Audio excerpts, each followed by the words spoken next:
this is a unique opportunity to learn from one another. And I think this is what the world needs, to have this dialogue, to work together, to analyze together, and to create new ways to solve problems. I think this is also part of a, well, let's say, responsible research and responsible work in the medias. I want to look at how do we engage science communicators, both from the worlds of science and media, into our engagement processes as we work with policymakers, with the private sector, with citizens, in thinking through what are the problems we need to address, where do the solutions lie. Those networks of mutual learning and solution problem solving, I think, need to include and integrate people who are experts in science communication. I'm a video journalist, so this is my camera, so that's why I chose it. And I believe that science and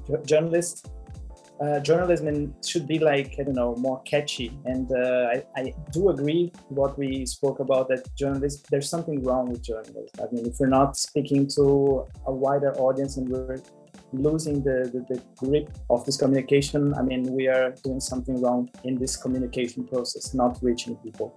And I hope to have many insights here. This image made by my daughter represents my work that is related with the improve the living conditions of small farmers, women farmers and indigenous communities. They are no longer displaced and they have environmental justice.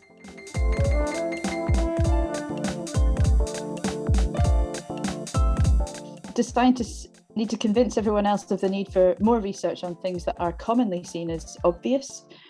Should they be providing solutions as well? I think we really have to think about these narratives and think about helping people package our ideas so that they can get a public understanding. So it is not a question of a lack of evidence, and it's also not a question of a lack of solutions.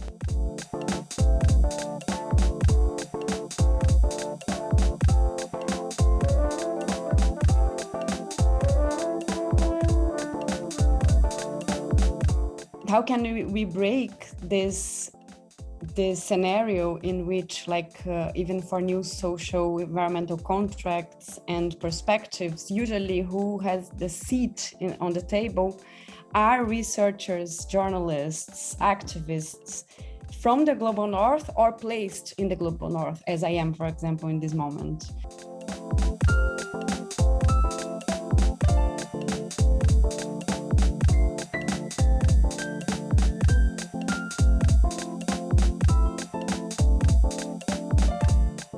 That's also part of sustainability. There is no universal answers. We need to continuously look for it. It's an iterative process. As long as we keep asking the right questions, and as long as we're open to recognizing that there are both personal qualities that we need to develop in society, and that we need to work on changing these structures that lead to inequality, that lead to these ecological footprints.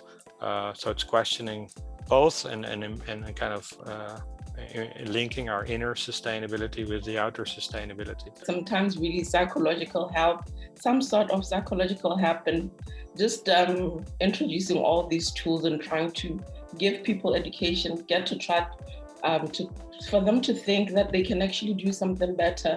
Because you see it, then you can also get it.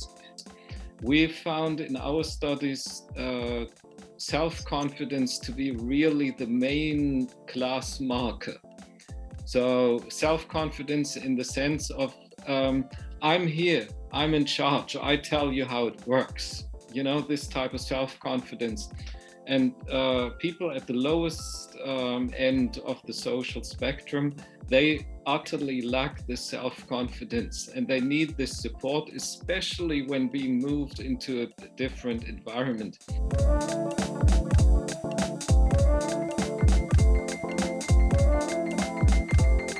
There are so many areas of social justice that tech has not discussed yet. Gender diversity is one thing. I would just want to end with this slogan that our workers, constituents usually use, which is that be no jobs on a dead planet. I think that realization that jobs, which is essentially our source of income in many ways, depend on a sustainable environment, means that as much as we want to advance a very ambitious agenda against climate change and environmental degradation, this has to go hand in hand with social policies so that we ensure social justice in the ecological transition. And the good news is that we are very clear that there is a positive narrative, that climate action can lead to more and better jobs and can also deliver on social justice.